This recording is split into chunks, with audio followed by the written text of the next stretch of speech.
Steak Diane, a classic supper club dish that comes together in underneath an hour. The crispy potatoes, the roasted mushrooms, that incredible cream sauce. And guess what? While it's all cooking, you can knock out an onion and citrus salad that is absolutely going to delight your family. Check this out. This week on Spilled Milk, my Substack, I'll teach you how to do the whole thing, including this classic Diane sauce. You are going to want to stick around. So Steak Diane likely gets its name from Diana, the Roman goddess of the hunt. And the name simply came over to the United States from London in the 30s, where it was invented in a bunch of classic restaurants at the same time. No one can say for sure who was the first to cook this dish, but it became all the rage in supper clubs serving continental cuisine in America in the 50s. Steak Diane was the classiest dish that you could order. And it really refers to the pan sauce made with cream, Dijon mustard, and Worcestershire, some cognac to flambe, some shallots, and when served with roasted mushrooms and potatoes is as delicious a dish as I know. And these classics are making a huge comeback. So the first thing we're gonna do is roast our mushrooms in the oven, get them nice and dry and a little bit caramelized so that when we saute them, they brown up really fast. I like to use these cremini mushrooms. They have great flavor, they're not too expensive. A little bit of oil, roll them around in a pan just like this, and then I'm just gonna place them in a 425-degree oven until they roast and get a little caramelized. Let's make some crispy potatoes, shall we? I've got these beautiful little new potatoes, and I'm just gonna slice them really thin on my mandolin. I'm gonna toss them in butter, and I'm going to arrange them in a pan where we are going to saute them as one giant kind of potato cake. Sliced potatoes, 3 tablespoons of melted butter,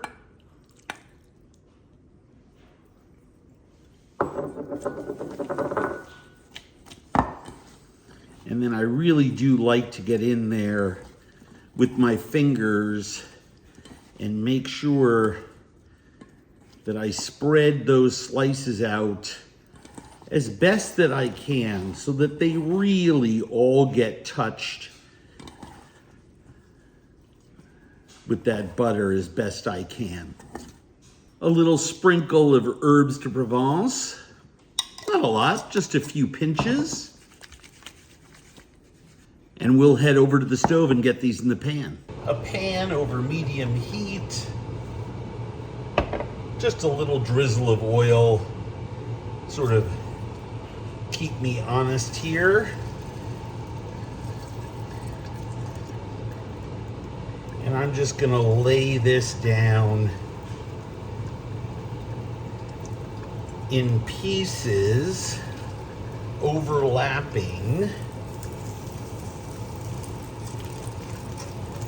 I just want to make sure that it's not too thin or too thick in any one place. This makes it a little more rustic than doing them in spirals. And I really do like being able to make a whole sort of potato cake this way.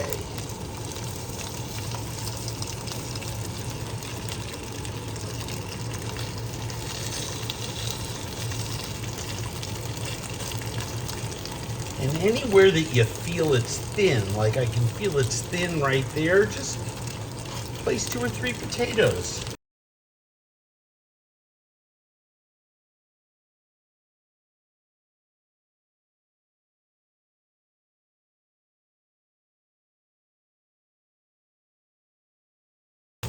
And then any spare butter slash potato starch. I just drizzle down on top of there.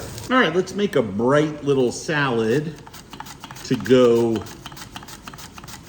with our Steak Diane. How about some paper thin slices of red onion, some thinly sliced Roma tomatoes,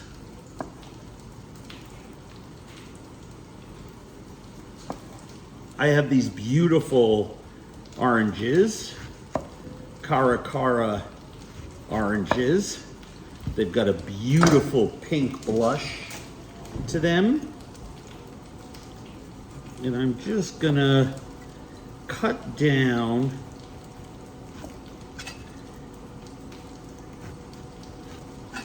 and peel them with this knife.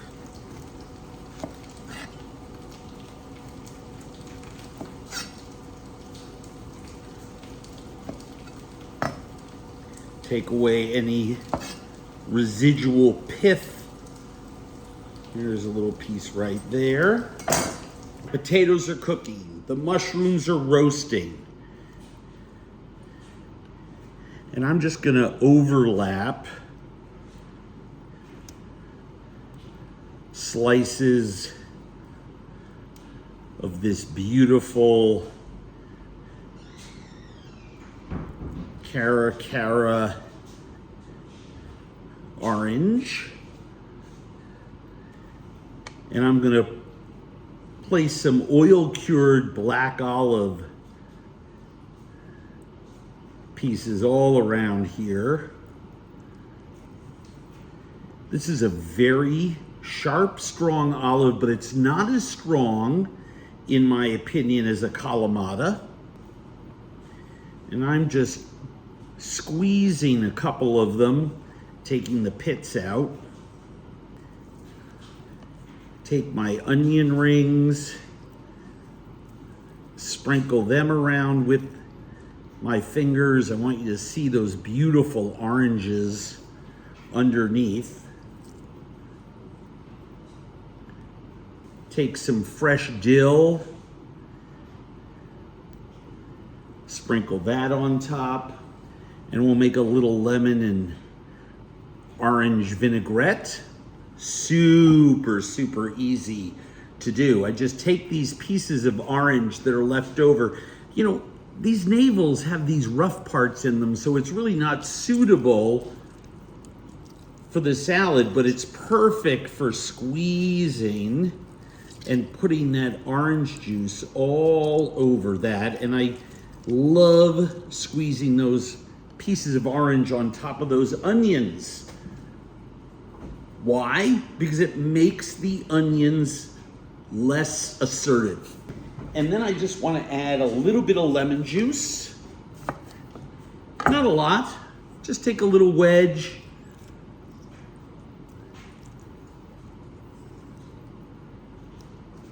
Squeeze that all around. And then we'll add some olive oil.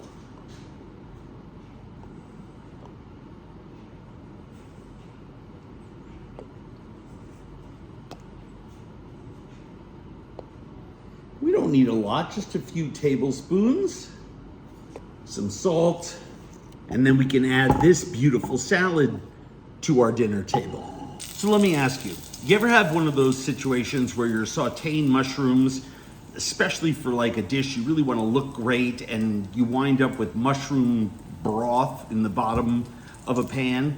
Yeah, because you're probably washing your mushrooms, they soak up a lot of water. I just brushed the dirt off of mine, and then I just toasted them in this pan with a little oil, and I'm gonna let them cool, quarter them, and then they're gonna become part of my steak dish.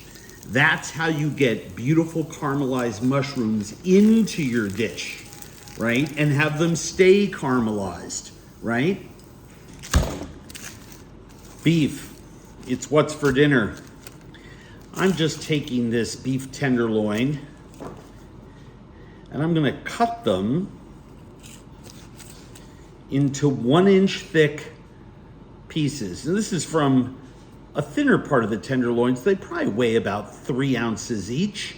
In the old days, they'd almost be scallopini. They'd probably slice them into 1/2-inch thick pieces. But when I do that, I don't get as good a caramelization on the outside without overcooking the inside. So I like them about 1 inch thick. You can always push them down with your fingers, right? I mean, beef tenderloin is very, very soft, mushy, pliable. One of the negatives for them is their texture. However, their flavor is divine, and it's a classic. You can't make Steak Diane with a different cut of steak. All right, preheating my pan over low heat, turning it up to medium, and adding about 1/2 stick of butter. The butter is melted and foaming. I'm adding my rosemary and my garlic. And just as that butter begins to turn golden, I'm going to add my pieces of beef.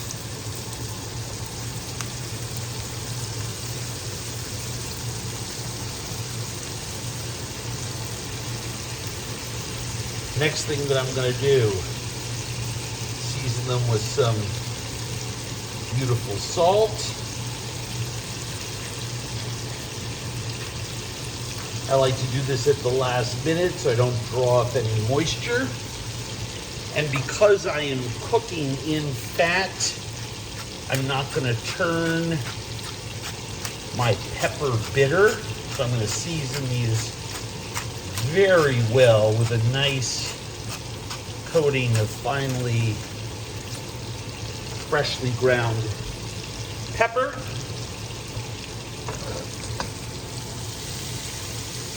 And I'm going to let those caramelize on one side. Once they caramelize, I'll start basting them with that rosemary and garlic infused butter. Then we'll start building our sauce with our shallots and our cognac, our mustard, our Worcestershire, a little bit of beef broth, some parsley, a little cream, and we will have Steak Diane. Look at how beautifully these are cooking. Butter is browned. When I see juices come out the other side, I know I have some nice coloring on these pieces of beef.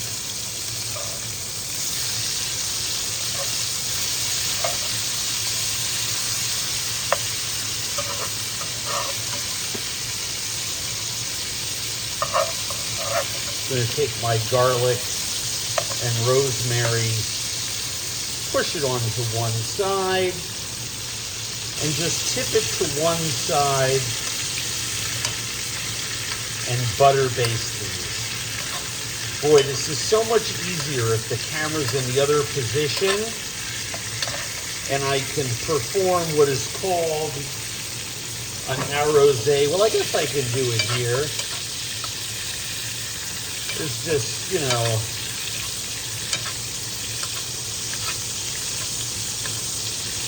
and this beautiful brown butter is going to really help to make the fond that is down in this pan everything it can be. When I start to see, or if you start to see your garlic getting too brown or your rosemary getting too burnt, remove it. This is not burnt. That's just browned and toasty. I just push it to the side of the pan. And these thinner pieces here, I'm just going to remove.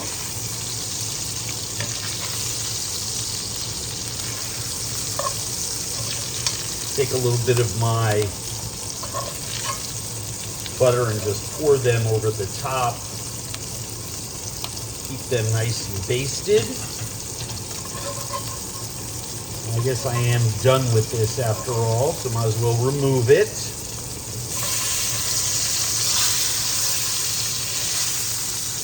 Now I'm going to remove these slightly larger pieces.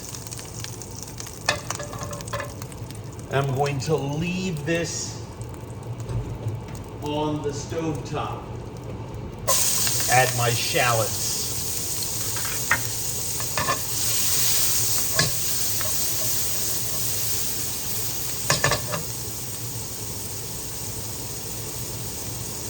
Let those get nice and soft.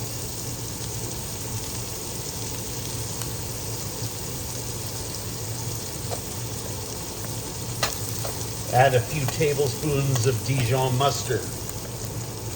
Add a few tablespoons of Worcestershire.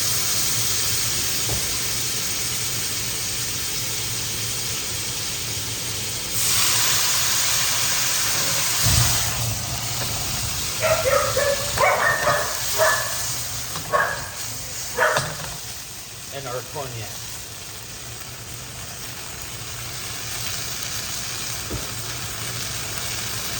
Last but not least, a little bit of beef stock.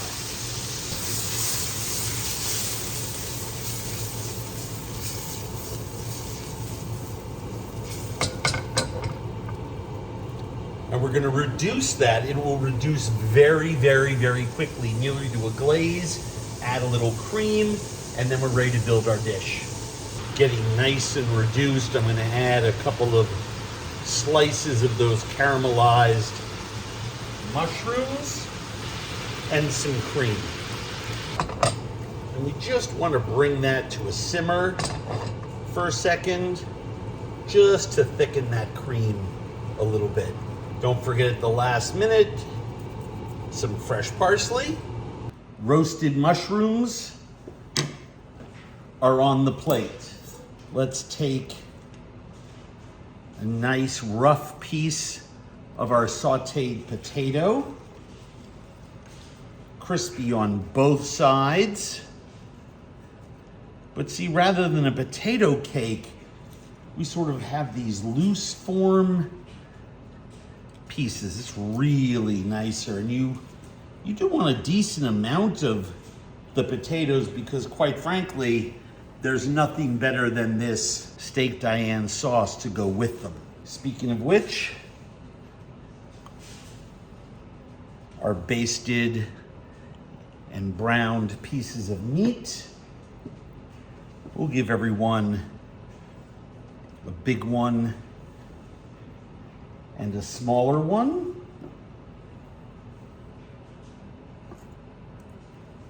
And then the pièce de résistance, as we like to say in the resistance business, is that incredible sauce.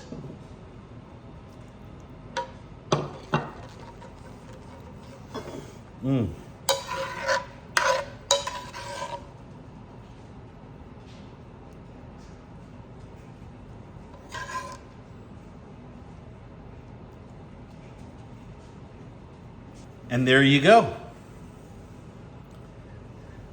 Classic Steak Diane.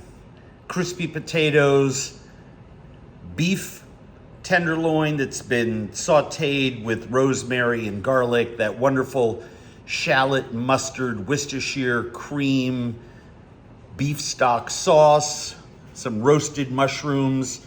This is old-time supper club classic cuisine at its finest. And of course, because everything there is so rich, don't forget that amazing tomato, red onion, and orange salad that we made with those oil-cured black olives. This is the meal that you want to serve. Comes together. I did this all in real time, including in the prep, in about 45 minutes. This is, despite how great it looks, an easy weeknight supper. Or you can serve it on a Saturday night to your friends. This one, winner, winner, Steak Diane dinner.